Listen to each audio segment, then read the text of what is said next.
Hello! What's happening? Said I'd give this angle a flash with the camera on a tripod facing me and not in the van or the car or fucking in the background. Trying new things, seeing how it goes. So, Sinead. I was listening to one of my boyfriends today, a guy called Andrew Huberman. Huge Huberman fan. The Huberman Lab is the name of his podcast. I highly recommend you check him out. He is a neuroscience by trade, but his love and his passion is education, which I suppose to a large degree is my love and passion. I love explaining things as best I can in a layman's way, as best I can to people who fucking give a shit. But anyway, there's a couple of things that's on my mind rattling around the old dome. One of them is something I thought was incredibly interesting that Huberman said. Now, he was quoting somebody that he said himself he would put in the top 1% of neuroscientists worldwide. No mean feat to achieve that lofty position in Huberman's opinion. And he was quoting this guy. Can't remember the guy's name. And I'm not going to quote him exactly, but the sentiment will certainly be there. The sentiment or the main thread or the gist is all I ever try and convey. I'm not a details person. That's not my bag. I'm more of a generalist. But anyway, Huberman was quoting this guy who's in the top 1% of neuroscientists in the world. And this guy said that half of what is taught at the minute in schools and universities and colleges in relation to neuroscience, so it's mostly universities and colleges, there's not a lot of neuroscience being taught in schools, but half of everything that's been taught in neuroscience in universities is wrong. And that just fucking, I was going to say it blew my mind. It didn't really blow my mind. I thought it was a fucking staggeringly high percentage. Fucking half of everything that's been taught in neuroscience lecture rooms across the world is wrong. Fucking, it did blow my mind that it's so high. Now, if he had said 30%, I would have went, okay, at least the overwhelming majority, 70%, is still fucking bang on. Now, how wrong it is, maybe it's, a tiny bit wrong, but I mean, you're lecturing this stuff in universities. If any of it's wrong, like, what the fuck are you doing? Like, how have we not updated the curriculum in line with new findings? I mean, how old are these fucking textbooks that they're using? Anyway, that was just an aside. What's really rattling around the head is another thing that he touched on, which is identity. And he said something along the lines of, in relation to identity, he said most people, by the time they're 40 anyway, and he goes, okay, maybe some 40-year-olds, have nailed down their sense of identity. And I kind of went, yeah, I'm one of those maybe some 40-year-olds who hasn't concretized or galvanized his identity. Not by a long shot. The closest that I can get to really nailing down my own identity is that I'm the type of person who finds it hard to nail down his identity. That's as much as a pigeonhole as you can put me in relation to my own understanding of myself, which I would argue is much greater than other people's because I'm quite introspective. It's something that I think about quite a lot. And I'd love nothing more, on one hand, to have a really concretized sense of self. I'd love, on one hand, to be the podcaster or the YouTuber or the fighter or the poet or the fucking business person or the entrepreneur or any of these fucking titles, which I can't help but take a certain amount of ownership on it. Am I a fighter? No, not really. Have you fought in the cage? Yeah, a couple of times. And how long did you train? A couple of times a week for 6 years. So, yeah, you are a fighter. Are you a podcaster? Nah, not really. But, how many podcasts have you uploaded? Oh, fuck, 400? Well, then you're a fucking podcaster. You consider yourself to be a bit of an entrepreneur? I suppose so, yeah. Have you set up a business? Yeah. How long is that going? 8 years. Have you helped anybody set up their business? Yeah. You're a fucking entrepreneur. Like, these are labels that I have to take ownership of, but because I'm so, I suppose, because my identity is so fucking fragmented, and I don't mean that necessarily as a bad thing, but I'm fucking into fucking everything. It's fucking, I was all about airsoft at one point. Fucking airsoft. fucking all the camo gear, all the sidearms and the assault rifles and the fucking face masks and the comms, the fucking whole lot, you name it, I fucking went out and bought it. And not because I'm a lover of having stuff, and I'm not a big fan of gear, but I fell in love with it. I was doing it about 10 minutes and I was like, I'm buying all the gear, buying all the fucking gear, that's it, that's it, no holds barred, buying all the gear, getting into this. And got into it. I was in rock climbing 15 minutes and I bought my own fucking shoes and my own chalk bag and my own chalk, and I essentially had all the gear in no time. And it's the same with everything that I've ever enjoyed. Like, there's been things that I've dipped me toe in and out of and kind of half did it or half liked it, but I don't mention those things. I can't even think of them off the top of my head. Played rugby for years, played hurling for years, played football for years, went fishing for years, went camping for years, drank the head of myself for years. Like, I tend to go full throttle into the different things that I'm interested in.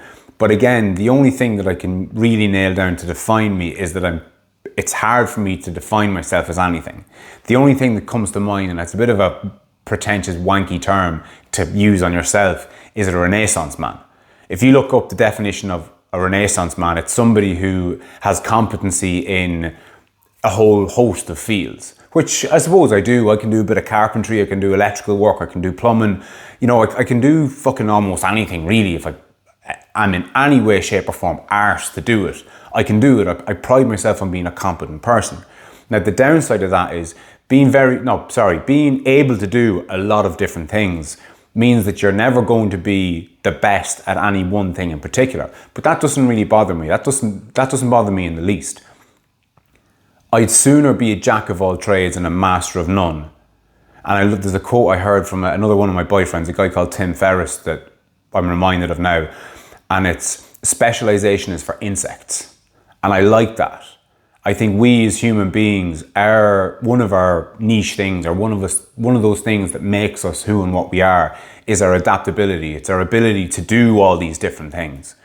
And specialization is fucking fantastic. We wouldn't have the microscope without the cunt who went down the microscope rabbit hole. We wouldn't have electricity if it wasn't for the guy who went down the electricity rabbit hole. We need different types of people to have different types of expertise with really fucking narrow field of vision, just honing in on that one little thing and making incremental improvements that the whole of society benefit from.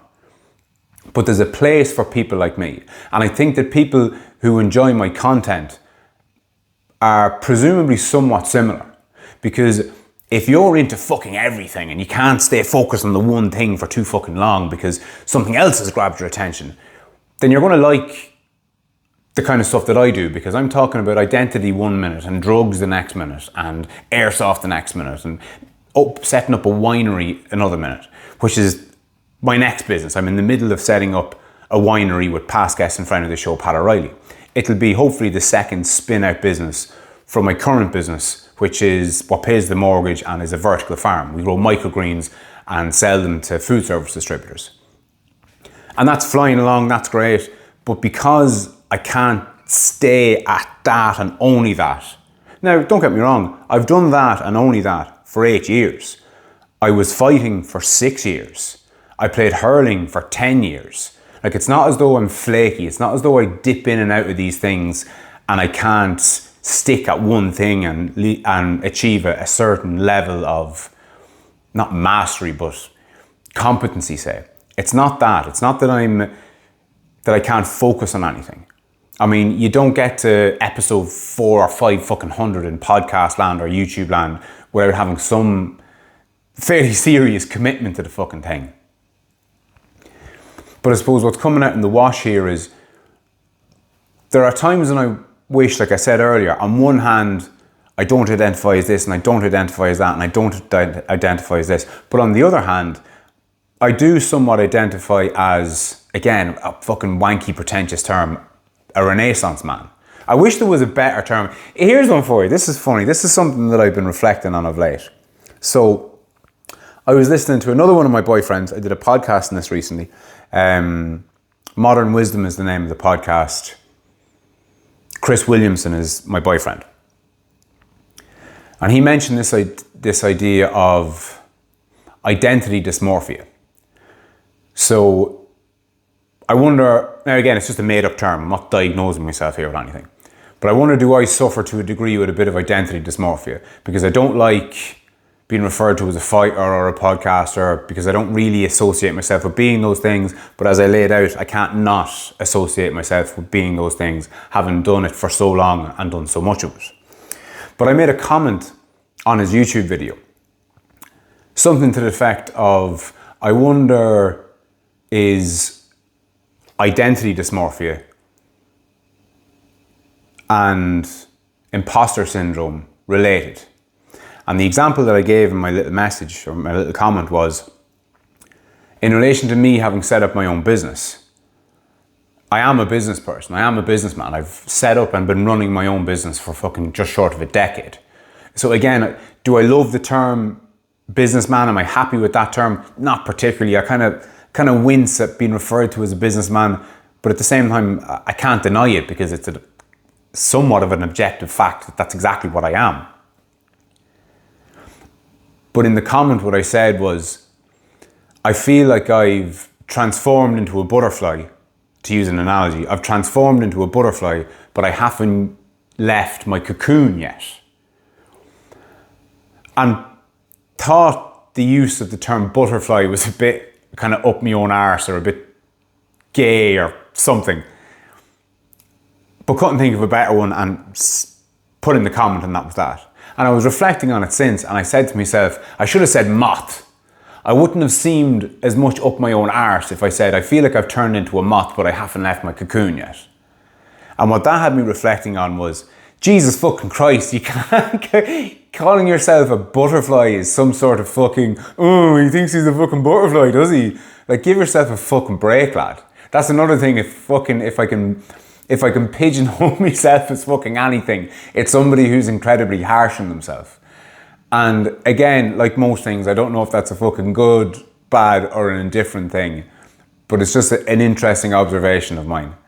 At least I think it is. Do you think it is? Let me fucking know. As I said, this is 55 of 100, something like that. I'm toying with the new camera angle. I really hoping it's recording because I can't see the screen. I usually use the selfie fucking camera lens, for want of a better term, so I can actually see myself. But I've been going down a bit of a rabbit hole on producing self-made videos, like interviews by yourself.